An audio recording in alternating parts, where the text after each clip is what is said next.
श्रीकृष्णाय परब्रह्मणे नमः। श्रीमद्भगवद्गीता ध्यानश्लोकाः। नमोऽस्तु ते व्यासविशालबुद्धे पुल्लारविन्दायतपत्रनेत्र येन त्वया भारततैलपूर्णः प्रज्वालितो ज्ञानमयप्रदीपः प्रपन्नपारिजाताय स्तोत्रवेत्रैकपाणये ज्ञानमुद्राय कृष्णाय गीतामृतदुहे नमः। सर्वोपनिषदो गावो दोक्ता गोपालनन्दनः पार्थो वत्सत्सुधीर्भोक्ता दुक्तं गीतामृतं महत्। वसुदेवसुतं देवं कंसचाणूरमर्दनं देवकी परमानन्दं कृष्णं वन्दे जगद्गुरुम्। அடுத்தது 27வது ஸ்லோகம். உச்சைஸ்ரவசமஸ்வானாம் வித்திமாம் அமிர்தோத்பவம் ஐராவதம் கஜேந்திராணாம் நராணாஞ்ச நராதிபம். உச்சைஸ்ரவசமஸ்வானாம் வித்திமாம் அமிர்தோத்பவம் ஐராவதம் கஜேந்திராணாம் நராணாஞ்ச நராதிபம். இந்த ஸ்லோகத்தில் பெருமாள் என்ன சொல்கிறாருன்னா, அஸ்வத்தானாம் அப்படின்னா அஸ்வானாம் அமிர்தோத்பவம். இப்போ இந்த ஸ்லோகத்தில் 2-3 விஷயங்களை சேர்த்து நம்ம பார்க்க வேண்டி வரும். அதாவது பெருமாள் என்ன பண்ணார், கூர்மாவதாரம் எடுத்து அந்த வடவரையை மத்தாக்கி வாசுகியை நாணாக்கி அப்படின்னு சொல்லி பெருமாளை தேவர்கள் வாழை பிடிச்சுண்டா வாசுகியோடது.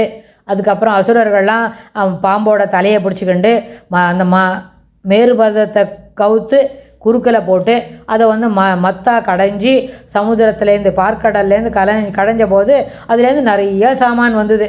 நிறைய சாமானெல்லாம் புது புது பொருளெல்லாம் வந்தது. இதுக்கு முன்னே பார்க்காத பொருளெல்லாம் வந்தது. இந்த கதையெல்லாம் நம்மளுக்கு நிறைய பேருக்கு தெரியும் தான். அதில் முக்கியமான விஷயங்களை பெருமாள் நம்மளுக்கு அங்கே சொல்லி கொடுக்குறார். என்னெல்லாம் கேட்டால், அதுலேருந்து முதல்ல வந்தது ஆலகால விஷம்தான். இது என்ன பண்ணுறது, யார் சாப்பிட்றதுன்னு எடுத்துட்டா உடனே என்ன பண்ணார், சங்கரன் அப்புறம் அந்த சங்கரன்கிட்ட கொடுத்து உடனே நீங்கள் எடுத்துக்கோன்னா அவாத்து பார்வதி தேவி உடனே என்ன அப்படி திடீர்னு இவ்வளோ விஷம் சாப்பிட்றா அப்படின்னு சொல்லி அவரோட சங்கரனோட கழுத்தை அப்படி அமுக்கின உடனே அந்த என்ன பண்ணித்து கண்டஸ்ட்லேயே நின்று போச்சு. அந்த விஷம் கீழே இறங்கலை.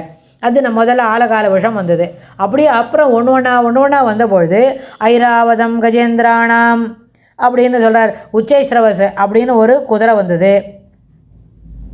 அதுக்கப்புறம் கஜேந்திரன் ஒரு யானை வந்தது.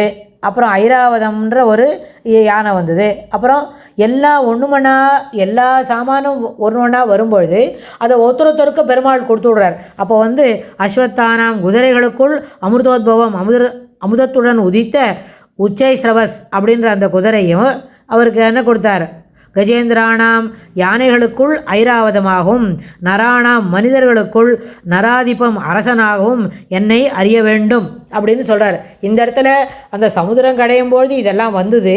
இதெல்லாம் அவரோட பெருமாளோட ஒரு அம்சம் அதில் சிறப்பாக இருக்கிறது.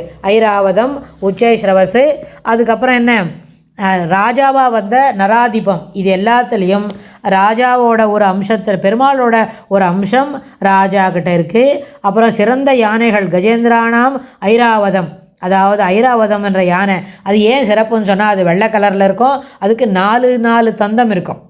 4 தந்தம் இருக்கும் அதுக்கு. அப்புறம் குதிரை இருக்கே உச்சைஸ்ரவஸ்ன்ற குதிரை, அதெல்லாமும் என்னோட அம்சங்கள் அதில் விளங்குகிறது அப்படின்னு சொல்கிறார். அது ஐராவதமும் உச்சைஸ்ரவசை போல் பார்க்கடலை கடைந்தபொழுது உண்டானதே. அது தேவேந்திரனுடைய வாகனமாயிற்று ஐராவதம். நராதிபன் அப்படின்னா நரர்களுக்கு அதிபன்னா தலைவன். அப்போது தர்மமாய் பிரஜைகளை பரிபாலிக்கும் அரசன் விஷ்ணுவின் அம்சம் புரிந்தவன் என்பது சாஸ்திரம். இந்த பதம் மனுவை குறிப்பதாக கொள்ளலாம். மனு ரிஷ்வாக்கவே அப்ரவீத் அப்படின்னு ராமாயணத்தில் ஒரு வார்த்தை சொல்லுவா.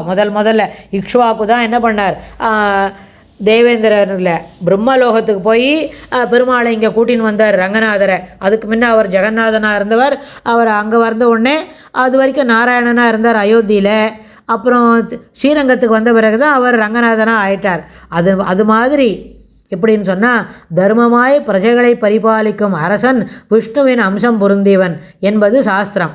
ஆனால் இங்கே மனுவுக்கு தானே முதல்ல அந்த வம்சத்தை பெரிய அளவில் விருத்தி பண்ணினார். அதனால் கூட நராதிபன் அப்படின்ற அந்த வார்த்தை மனுவை குறிப்பதாகவும் கொள்ள முடியும் அப்படின்னு சில கருத்துக்கள்லாம் பெரியவாள்லாம் அப்படியும் ஒரு விமர்சனம் சொல்லுவா, கருத்து நம்மளுக்கு சொல்லி தருவா.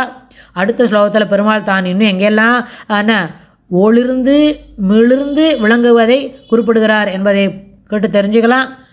ஸ்ரீ கிருஷ்ணாய துப்யம் நமஹ.